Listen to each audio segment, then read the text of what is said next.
What's up, dudes, chicks? It's Larry, Uncle Larry. Hope all's well out there. I'm gonna move this up a little bit. Sunday morning, football morning. I got bedhead. I always have bedhead, pretty much. Got my South Light Sound coffee cup happening here. Let me show you. I don't even know what that means, but I do like it. And I hope everybody's doing great. Interesting weekend for old Larry. You know, played at Farm Aid last night, and that was a blast. We had a great time. The great thing about this gig is that, well, one of the many great things about this gig I'm doing is that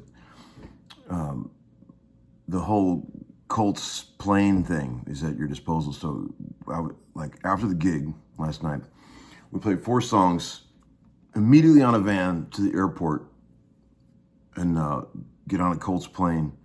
And I was back in Nashville by 8:30 p.m., if you can imagine. Ebo is on the plane with me, and Sweet Carmela, and oh man, Mikey Ramos, the keyboard player. We had a blast. Just a whole plane to ourselves. Just amazing. We're so spoiled. I had some delicious ravioli. Private plane food is pretty good. I got to tell you, you got your options of filet mignon. You got sort of veggie ravioli, asparagus, chicken. Quite nice. And they even had Rolling Rock for old Larry on board, which is another beautiful gesture on their part. But yeah, all good. Hope everybody's doing great. I'm going to bet the shit out of some games today. I need some hot picks from you guys. So let me know. This is volume 260, what the fuck, volume? 243 of Homeskoolin. Can you imagine that we've gone this far? 243. Wow.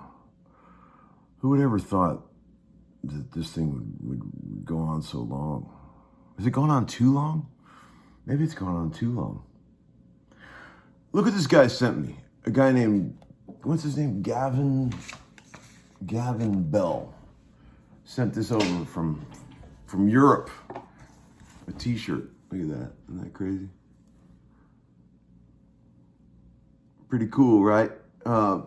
I don't mean to sound like an ungrateful dick. I really appreciate it, Gavin, but I tried putting it on and it suffers from what I call gildanitis.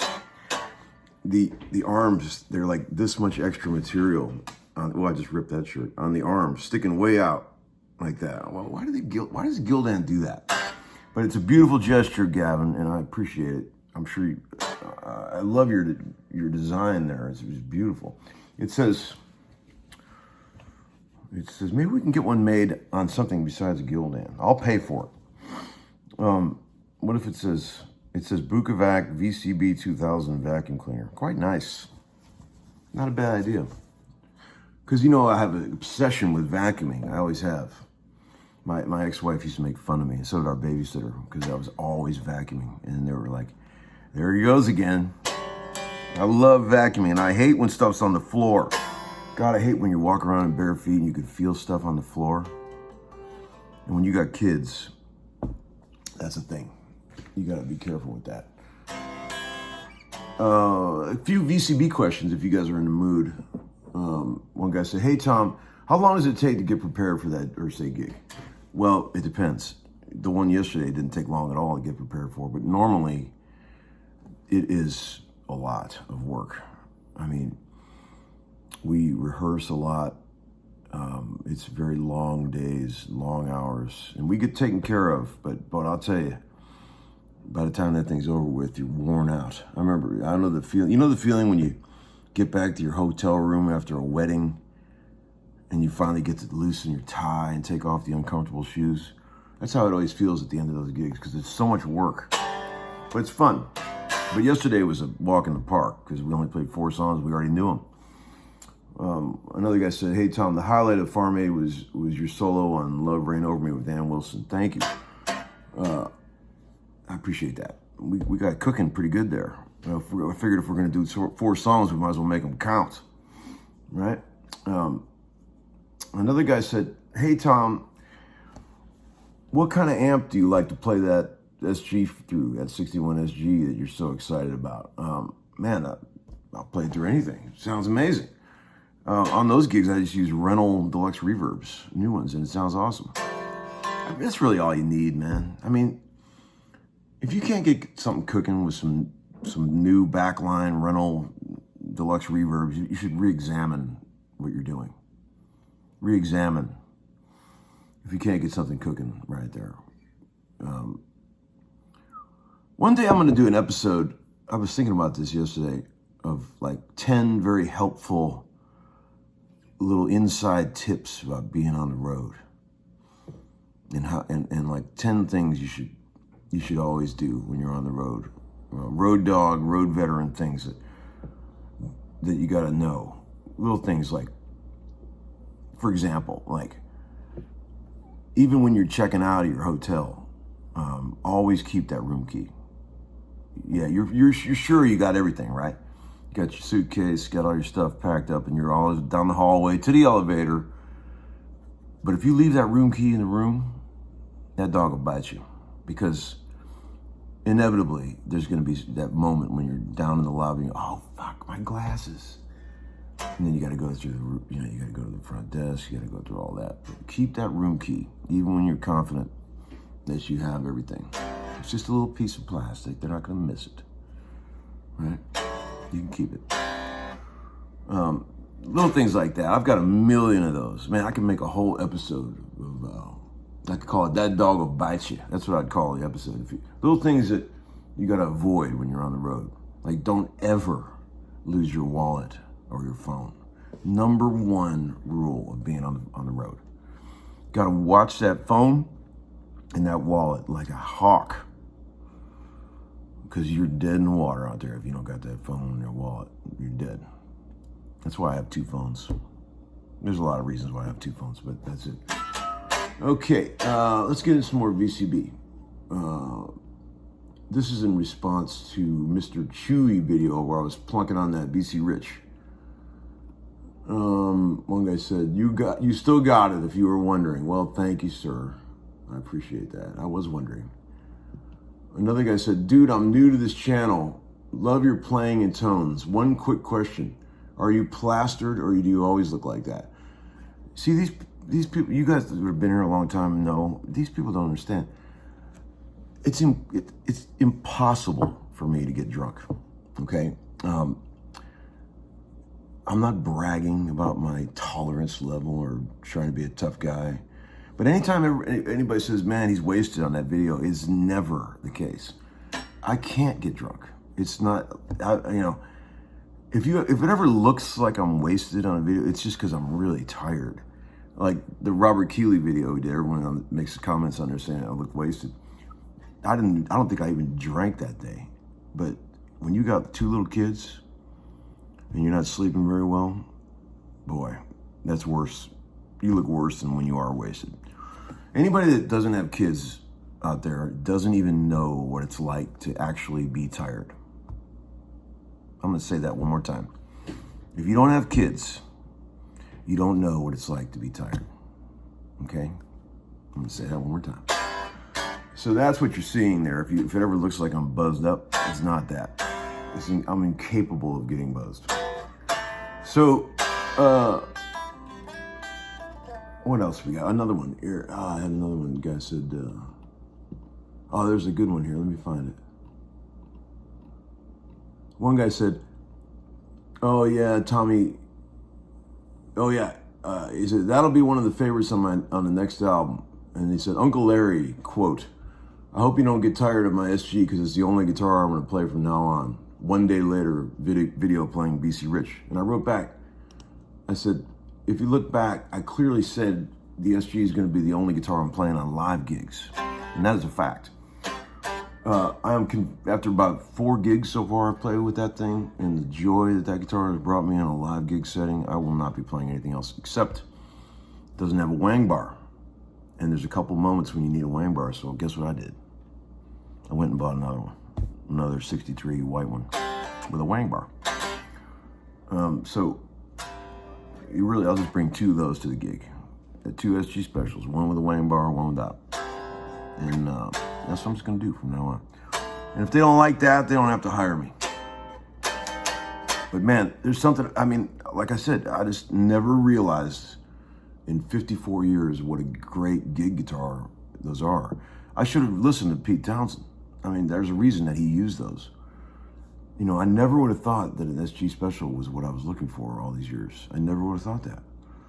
Of course, I got a bunch of other amazing guitars that I will continue to play in the studio because they're amazing guitars and they sound great in the studio. But live gigs are different. You got to have a friend out there that you can get a lot of shit out of. It's got to cooperate with you on many, many levels. It's not like a studio guitar where you can just put it down and grab another one. You have to find something that really works for you through a backline deluxe reverb rental. And there you go. I'm not saying that the SG Special would work for everybody out there, but it works for me. And I yelled at my friend Bubba the other day for saying, because that's what he plays. And I said, Bubba, why didn't you tell me, man? All these years we've been talking on the phone. Why didn't you tell me to just go get an SG Special? I would have solved all my problems. And he said, you've had them. You don't remember, but you've had them. And I was like, well, of course, I don't remember. But he remembers every guitar I've ever owned. The thousands of old guitars that I've been through. He remembers them all. And I don't remember half of them. He's got a photographic memory for guitars. And he said, yeah, you had one. I went with you to buy it. And I was like, really? I don't remember that. But I'm sure he's right. But anyway, there you go. Is there any more VCB to mention here? Let's see. Anything else? I think that's good for today. I'll show you this crazy lick I was playing. The C chord that's is that we all know, the cowboy C. Sweet sounding Leslie, right?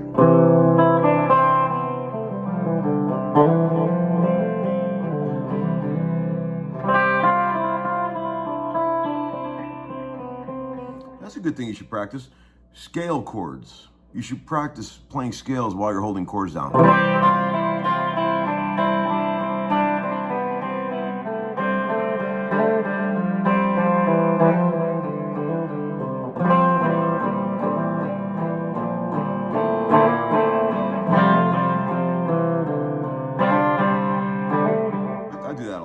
That's Elton John piano shit, really. Is when you're playing that kind of stuff, that's just that Elton John piano.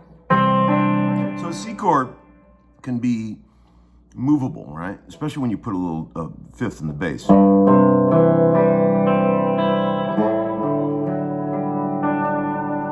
D sus. There's an E flat major, but you can't put you can't have a flat 2 on top. You can't get away with this either, because you got the rub of the, but you can get away with F. F sharp, not so much, because, but if you put a dominant 7 in it, yes, G works great, or E flat works great, or A flat works great because you got a major 7. A works great because you got a dominant 7. So think about that as you're walking this thing up. You got C major. This don't fly because you got to, you know, not really. Although I could do something with that.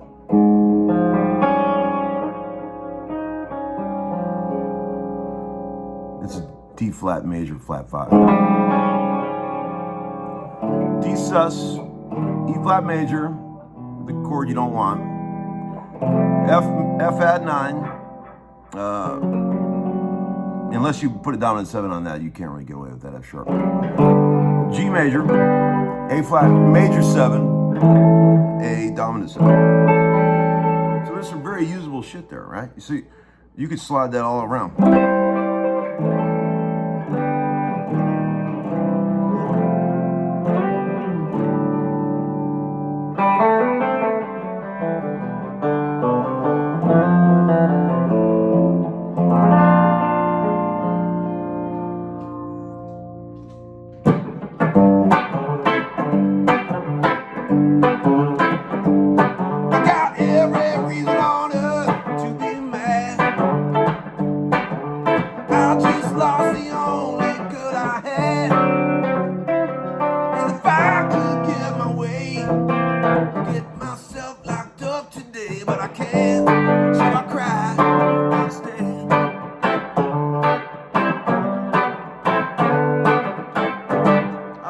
That concludes today's ceremonies.